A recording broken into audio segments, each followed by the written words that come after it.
Hello guys, कैसे हैं आप लोग। मैं रामदास स्वागत करता हूं आपके अपने चैनल RDY गैलरी पे। तो हम जो है आज बात करने जा रहे हैं कि जैसा कि आप इंडियन एक्सप्रेस का ये हेडलाइन देख रहे हो, death toll 14 in Bengal violence, PM dial government Mamata call for action.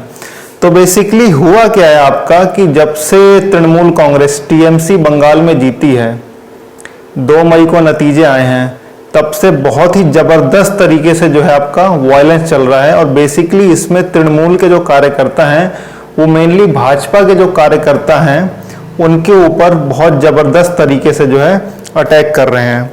तो इसमें बेसिकली अगर आप देखेंगे, पॉपुलेशन जो है वेस्ट बंगाल की 9 से 9.5 करोड़ है। और इसमें 4 पार्टियां हैं बेसिकली, TMC, BJP, लेफ्ट और कांग्रेस। लेफ्ट और कांग्रेस तो बिल्कुल गायब हैं, गेम से ही बाहर हैं। तो इसमें TMC जो है मेजोरिटी पार्टी है, जीत के आई है, 200 प्लस आपकी सीट है, और भाजपा की अंडर 100 है। तो बहुत ज़बरदस्त तरीके से जो है जैसा मैंने आपको बताया कि वायलेंस हो रहा है बंगाल के अंदर। और इसमें बेसिकली आपका टारगेट किया जा रहा है। और इसमें एक केस ऐसा है कि एक कार्यकर्ता था भाजपा का, उनके ऊपर जो है अटैक किया TMC ने। और जो कार्यकर्ता था, उसकी माँ जो है उसको बचा रही थी, और बचाते हुए उसकी माँ जो है डेथ हो गया। अपने बेटे को, जो कि भाजपा का था, बचाते हुए उसको डेथ हो गया। तो इस तरह के बहुत केसेस आए। बंगाल लगभग पूरी तरह से जल रहा है। तो इसमें अगर बेसिकली आप देखेंगे तो कांग्रेस और लेफ्ट ने भी जो है इसको क्रिटिसाइज किया है, और यहाँ तक कि NDTV ने भी जो है इसको क्रिटिसाइज किया है। और इसमें जो है आपका इंडिक कलेक्टिव ट्रस्ट ने जो है आपका बंगाल वायलेंस के ऊपर सुप्रीम कोर्ट के अंदर जो है ये कहा है कि वहाँ पे 356 यानी कि प्रेसिडेंट रूल लग जाना चाहिए।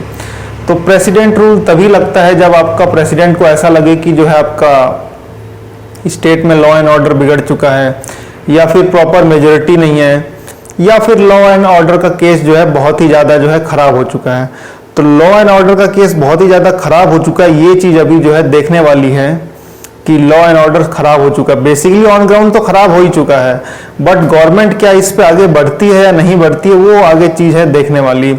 तो ये बेसिकली हम एक बहुत ही बुरा, बहुत ही बेकार एग्जाम्पल सेट कर रहे हैं। और देशों में भी वायलेंस होते हैं, यूथोपिया वगैरह अफ्रीकन कंट्री में, पर वहां पे जो पार्टी हार जाती है ना, वो वायलेंस करती है कि हम ये नहीं मानेंगे, हम ये मैंडेट नहीं मानेंगे। पर यहाँ पे उल्टा हो रहा है। जीत की नशे में जो चूर है TMC, वो जो है वायलेंस कर रही है। तो आप जीत चुके हो, जीतने के बाद आप वायलेंस क्यों कर रहे हो, ये किसी को समझ में नहीं आ रहा है। बंगाल बेसिकली अलग ही लीग में चल रहा है, वहां पे जीत के बाद वायलेंस हो रहा है। तो ये किसी को बेसिकली समझ में नहीं आ रहा है। तो एक बहुत खराब एग्जाम्पल सेट किया जा रहा है all over the world. India का इमेज है तो इंडिया का एक स्टेट है। ब्रिटिश के टाइम पे इतना प्रॉस्परस था कि अंग्रेजों ने सबसे बड़े कलकत्ता को ही टारगेट किया, उसके बाद मद्रास और बॉम्बे पहुंचे। और वहां से लेके हम यहाँ तक पहुंच गए हैं कि वहां पे जो है गरीबी और भुखमरी बहुत हद तक ऊपर जा चुकी है, उसका लेवल बढ़ चुका है। उस पर काम करने की बजाय जो है ये वायलेंस हो रहा है। तो इसको हम किस तरह से आगे हम इंडिया की इमेज जो है दे रहे हैं पूरे वर्ल्ड में, तो ये एक सोचने वाला विषय है। और इस पे हमें जो है थोड़ा अच्छे से जो है इस चीज़ को टैकल करना चाहिए, और किस तरह से चीज़ें इस पे आगे बढ़ेंगी, बल्कि बढ़ेंगी क्या, इसको वायलेंस को सप्रेस तो करना ही है, लेकिन एक 14 लोगों की जो जान गई है, और अभी ये डेथ टोल आगे और बढ़ सकता है। ऊपर से कोविड की सिचुएशन है, तो ये एक बहुत ख़राब एग्जाम्पल है, और इस चीज़ को जल्दी से जल्दी ख़त्म होना चाहिए। तो इस पे जैसे जैसे चीज़ें आगे बढ़ेंगी, हम इस पे आगे और बात करेंगे। Thank you.